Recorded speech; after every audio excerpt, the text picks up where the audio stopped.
အားလုံးပဲမင်္ဂလာပါရှင်ဒီနေ့ပေါ့နော်မိုးအေးလေးနဲ့ဒါကသမီးရဲ့ထမင်းချိုင်ဘူးလေးပြင်ပြမှာဖြစ်ပါတယ်ရှင်။ဘာဟင်းလေးပြင်ပြမလဲဆိုတော့ဒီမှာပေါ့နော်နန္ဒာဒီနေ့ပစံတုံးလေးဝယ်ခဲ့ပါတယ်ရှင်။ဒါလေးတွေကိုနန္ဒာကစီပြန်လေးချက်ပေးမှာဖြစ်ပါတယ်။ဒါလေးတွေအကုန်လုံးကတော့တပေါင်းမှုဖြစ်ပါတယ်ရှင်။သမီးလေးထမင်းချိုင်တော့ကတော့အဆင်ပြေတယ်ပေါ့နော်ဒီမှာဒီလိုက်မစိုးလို့ပြောလို့ရတယ်ပေါ့နော်တပေါင်းမှုပါပစံကိုင်းလေးကိုနန္ဒာကအသေးသေးပြရေးပါမယ်ရှင်ကြည့်သွားပေးပါဦးနော်တယောက်နဲ့တယောက်ပေါ့နော်ပစံကိုင်းလေးကတော့မတူဘူးပေါ့နော်ဒါပေမဲ့လည်းနန္ဒာကနန္ဒာကိုင်းတတ်သလိုလေးကိုင်းပြလာပါတယ်ရှင်အားလုံးပဲလိုက်ကြည့်မှအဆင်ပြေကြပါစေနော်အရင်ဦးဆုံးနန္ဒာကဒီပစံကိုပေါ့နော်အခွန်လေးတွေရင်ချွတ်လိုက်ပါမယ်ရှင်ကလေးထမင်းဆိုင်ဆိုတော့ပေါ့နော်ဒီအခွန်လေးတွေကကြတော့အဆင်မပြေဘူးပေါ့နော်အကနနာကအခွန်လေးတွေအရင်ချွတ်ပါမယ်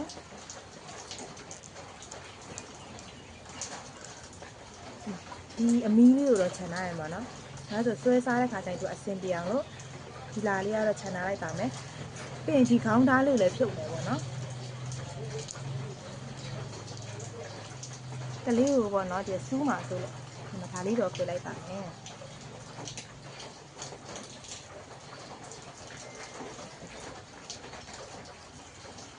နော်နော်ဒီလိုအခြေအနေလေးရသွားပြီပေါ့နော်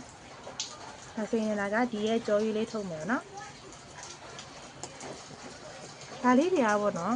ကလေးတွေဖြစ်ဖြစ်လူကြီးဖြစ်ပေါ့နော်အကြောတက်တယ်လို့လည်းကြားဘူးတယ်ပေါ့နော်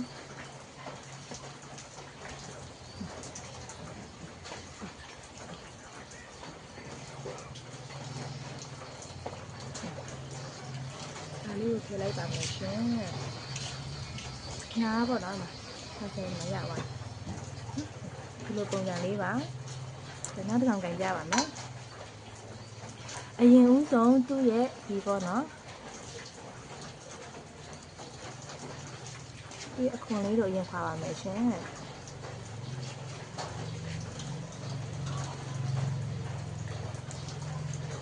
ဒီအမီးလေးကကြောက်ဆွဲစားရတာအဆင်ပြေအောင်လို့ဒီအမီးလေးရောခြံထားပါတယ်ပြီးသွားရင်ဒီခေါင်းရဲပေါ့နော်ဒီပုံစံကိုလည်းချွတ်လိုက်မယ်ပေါ့နော်ကလေးစားမှဖြစ်တဲ့အတွက်ဒါရဲ့ကြောက်စူးတယ်ပေါ့နော်ခေါင်းသားညှို့ရမယ်လည်းနန္ဒာကချွတ်လိုက်ပါတယ်ဒီနားလေးကနေဒီနားလေးအောက်ကနေလွှဲဆွဲလိုက်နော်ပြီးသွားရင်သူ့ရဲ့ဒီအလဲကျိုးတက်ဆိုင်ပါမယ်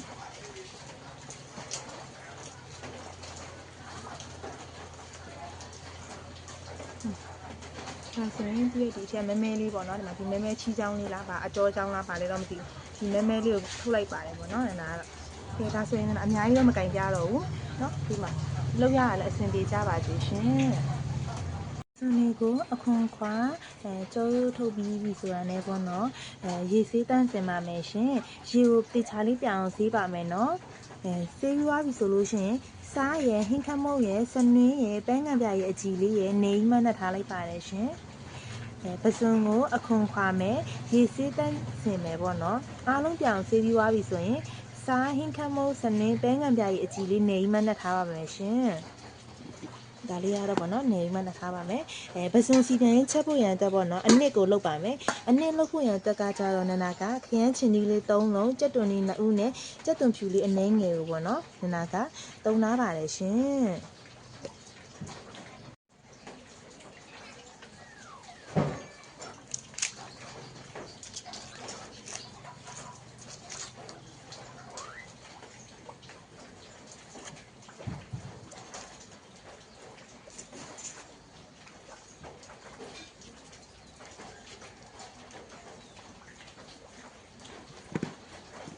မိုးကလည်းဘယ်နည်းမှရက်မလို့မသိဘူးပေါ့နော်မိုးကတော့အရင်ကောင်းနေတယ်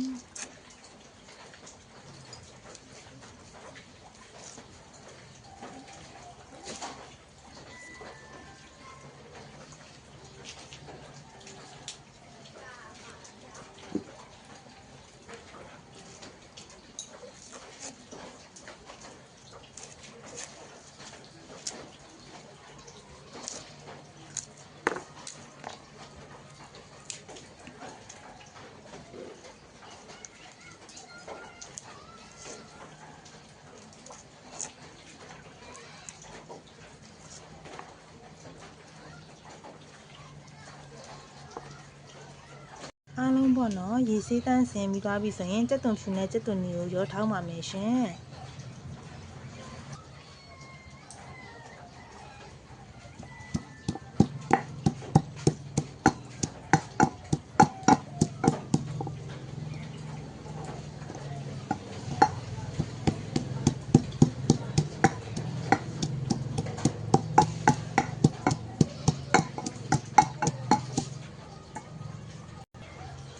နားပေါ့နော်အနက်မွေးရုံပဲဆိုတော့ပေါ့နော်အနက်မွေးရုံနဲ့ထောင်းတာဖြစ်တယ်အရင်အနက်ကြီးတော့မထောင်းသားပါဘူးပေါ့နော်ဒါလေးတွေကိုစီတက်ပါမယ်ရှင်ဒါတခန်းနေနေဒီမှာပါကဲဒါဆိုရင်ချက်လိုက်ကြရအောင်ကဲအားလုံးပဲလိုက်ချက်ကြည့်ကြနော်ကဲပစွန်ချက်မယ်ပေါ့နော်စီလေးပူလာပြီဆိုလို့ရှိရင်ထောင်းထားတယ်ကြက်သွန်ဖြူကြက်သွန်နီလေးရယ်ပေါ့နော်စနင်းလေးရယ်ထည့်ပြီးမှစီနဲ့ပေါ့နော်ရောသမမွေပါမယ်ရှင်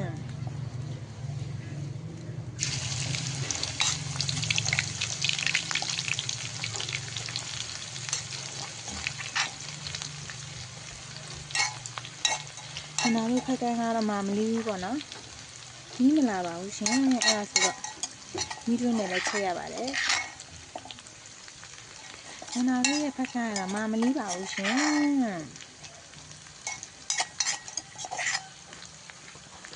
ဲ့ဒါဒီစနင်းလေးတက်နေလို့ဒါလေးတွေကိုမွေးသွားအောင်အရင်ပေါ့နော်ခဏမွေးလာအကြည့်ပေါ့နော်တက်ပါမယ်ရှင်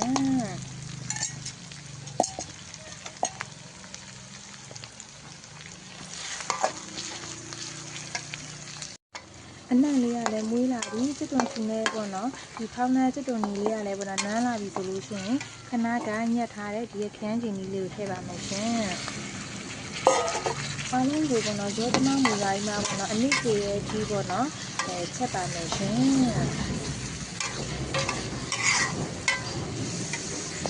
ဒီလေးလေးကြည်လာပြီအနည်းကလေးကလည်းပေါ့နော်ကိုလိုချင်တဲ့အတိုင်းသာရပြီဆိုလို့ရှိရင်ခဏကနှက်ထားတဲ့ဒီရဲ့ပကံလေးတွေကိုထည့်ပြီးမှ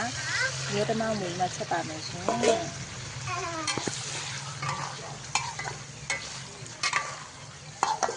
တကယ်လို့ပေါ့နော်အနံ့လေးလေးရကြိုက်တဲ့ဆိုရင်မဆလာလေးပြန်ထည့်ပါရှင်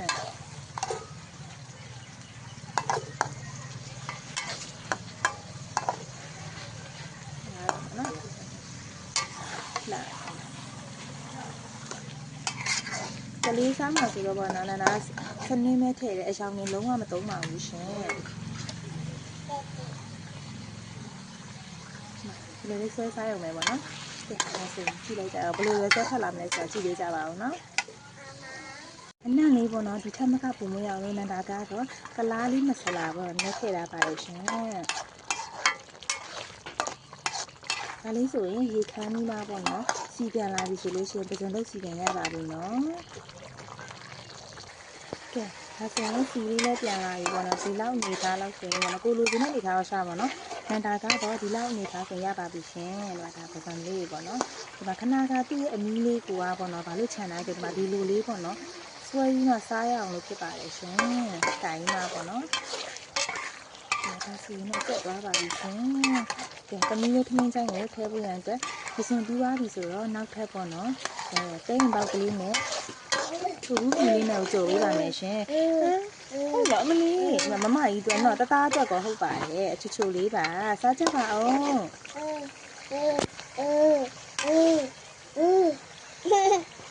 သမီးလေးတက်ကတော့ပဇွန်စီပြန်ဆိုတော့အိမ်သက်ပေါ့နော်ကျမအမျိုးသားလေးတက်ကတော့အသားကြောက်ကိုပေါ့နော်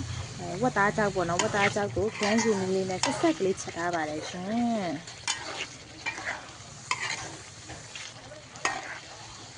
ဝက်သားကြောက်ကိုပေါ့နော်ဝက်သားကြောက်ကအရန်စားကောင်းနေတိုင်းမှာနာတို့ဖက်ကမ်းမှာတော့ပေါ့နော်နာတော့မဝယ်ဘူးမန်းလေးကနေဝယ်တာဖြစ်ပါတယ်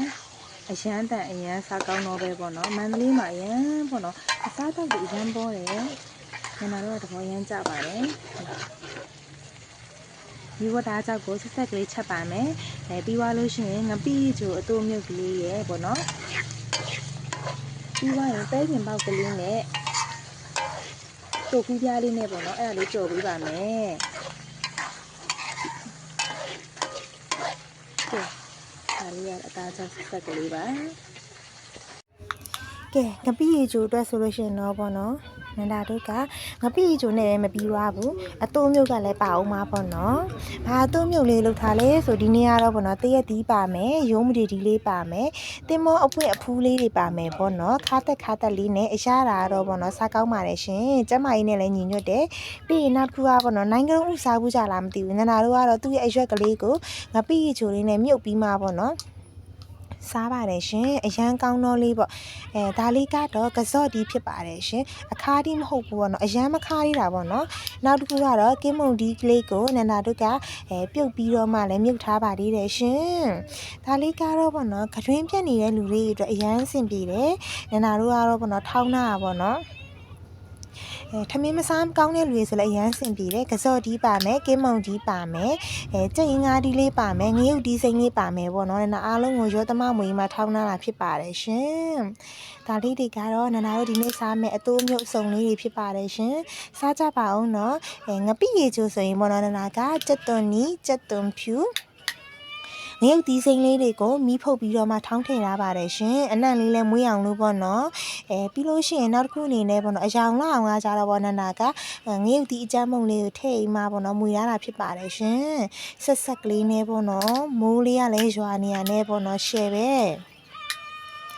ဒါလေးတွေကကစော့ဒီပေါ့နော်အရမ်းမခါဘူးကင်းမုံဒီတရက်ဒီရုံးနေဒီဒါလေးကတော့တင်မောအပွင့်ကအဖူးလေးတွေဖြစ်ပါတယ်ရှင်မိုးအေးလေးနဲ့ရှယ်ဆဲကြမယ်စားကြပါအောင်ရှင်နောက်ဆုံးတစ်ခွက်အနေနဲ့ပေါ့နော်ပိန်ပေါင်းနဲ့တူဖူးလေးကြော်မယ်ကျန်တော့ဆိုတော့နန္ဒာကတူဖူးလေးကိုဒီလိုအရင်သုံးထားလိုက်မယ်ပြီးရင်ပိန်ပေါက်ကတော့ပေါ့နော်နန္ဒာကဒီမှာသူ့ရဲ့ပေါ့နော်ဒီလိုဒီမှာဒီလိုအမွေးရတာမကြိုက်ဘူးပေါ့နော်အဲ့ဆိုတော့ဒါလေးကိုတင်ပါတယ်ရှင်သူအမြင့်ကလေးလို့ခေါ်မှာပေါ့နော်အဲ့အမြင့်ကလေးတို့ဒါနန္ဒာတို့ကတင်ပြီးသားဥစ္စာလေးပေါ့နော်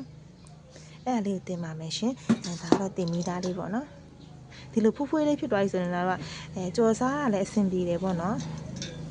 ကဲဒါဆိုရင်တင်လိုက်ပါဦးမယ်ရှင်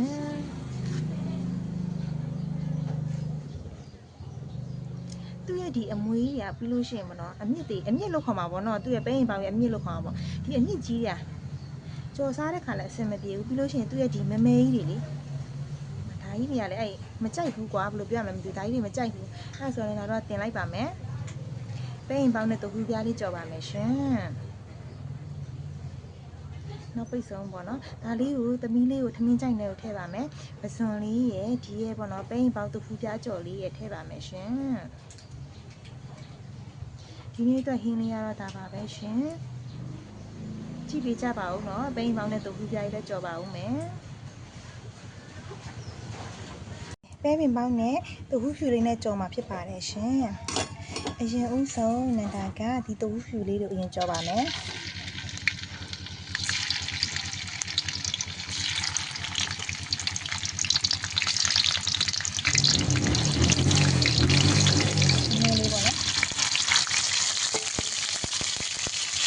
ဒီပါလာတယ်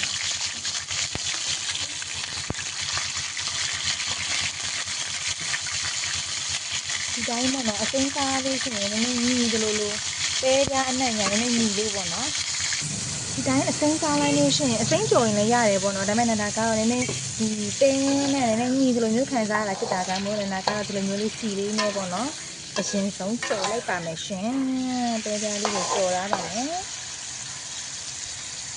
ဒီလိုလေးပေါ့နော်နည်းနည်းလေးကျစ်လာပြီဆိုလို့ရှိရင်တော့နည်းနည်းလေးပါဒီလိုလေးပေါ့နော်အယောင်လေးနည်းနည်းလေးတန်းလာပြီးအကိုလိုတဲ့အနေထားကိုကြိုက်လို့လုပ်နော်အဲ့လိုမျိုးနေရပြီဆိုလို့ရှိရင်နန္ဒာကခဏကရေသေးတန့်ချင်တာနဲ့ပဲပင်ပေါက်တီထည့်ပါမယ်ရေသေးတန့်ချင်ပဲပင်ပေါက်ရဲ့ထောင်းထားတဲ့ဒီမှာကြက်သွန်ဖြူလေးတွေရဲ့စားလေးရဲ့ဟင်းထမ်းပုံတွေတစ်ခါထည့်လိုက်ပါတယ်ရှင်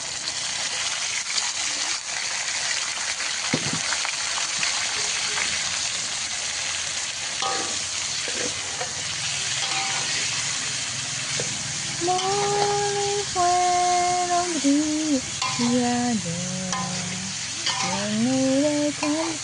ဟုတ်လားမသိဘူးမရဘူးတချင်းလည်းမရပါဘူးကျွန်မတချင်းကြီးပြင်မဲ့တချင်းမရပါဘူး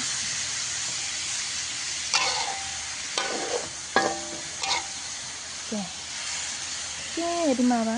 ကျွန်မရဲ့ပဲပင်ပေါင်းနဲ့နော်တုပ်ဖူးဖြူလေးဒီလိုလေးကြော်ပါမယ်ရှင်ကဲအကု ဖုန်းလေးပိတ်ပြီးမှဟိုဘက်လန်ဒီဘက်လန်ဟိုဘက်အုပ်ဒီဘက်အုပ်နဲ့တော့ကျမရဲ့ဒီမှာပိန်ပေါင်းတဲ့တခုဖြူလေးအရန်ကိုကောင်းလာပါပြီရှင်ကဲဒါဆိုရင်တော့သမင်းကြိုက်တင်มาတော့မယ်ချက်သွားပါပြီစားကြပါအောင်ရှင်သမီးလေးကိုပေါ့နော်နှစ်တိုင်းပေါ့နော်ခမင်းဘူးလေးကိုအစ်စ်ချင်းပေးဖြစ်တယ်တေချာလေးလေးပေါ့နော်တသက်ရက်ကင်ခိုင်းနဲ့ငယ်သေးပေမဲ့လေးပေါ့နော်သူကနဲ့သူစီကန်းရှိလေးကင်တတ်အောင်လို့တင်လာပေးပါတယ်ရှင်ဘာဖြစ်လဲဆိုရင်ကိုကတကယ်လို့မတုံးတော့ဘူးဆိုရင်နောက်သူများကိုပေးမယ်ဆိုလို့ရှိရင်လည်းပေါ့နော်တသက်ရက်လေးနဲ့ပေါ့နော်အဆင်ပြေနေအောင်လို့ပေါ့နော်ကဲဒါလေးကတော့ကျမသမီးရဲ့အကြိုက်ဆုံးခမင်းဘူးလေးဖြစ်ပါတယ်ရှင်ဒီနေ့အတွက်ဟင်းလေးတွေကတော့သမီးလေးကြိုက်တဲ့ပစွန်စီပြန်ဟင်းလေးရဲ့အမပေါ့နော်ပစွန်ကိုလည်းတေချာလေးချက်ထားပြီးတယ်ပြီးလို့ရှိရင်ပဲရင်ပေါက်လေးနဲ့တကူးဖြူလေးကိုလည်းကြော်ထားပေးပါတယ်ရှင်အရေတောက်တော့မပါတော့ဘူးပေါ့နော်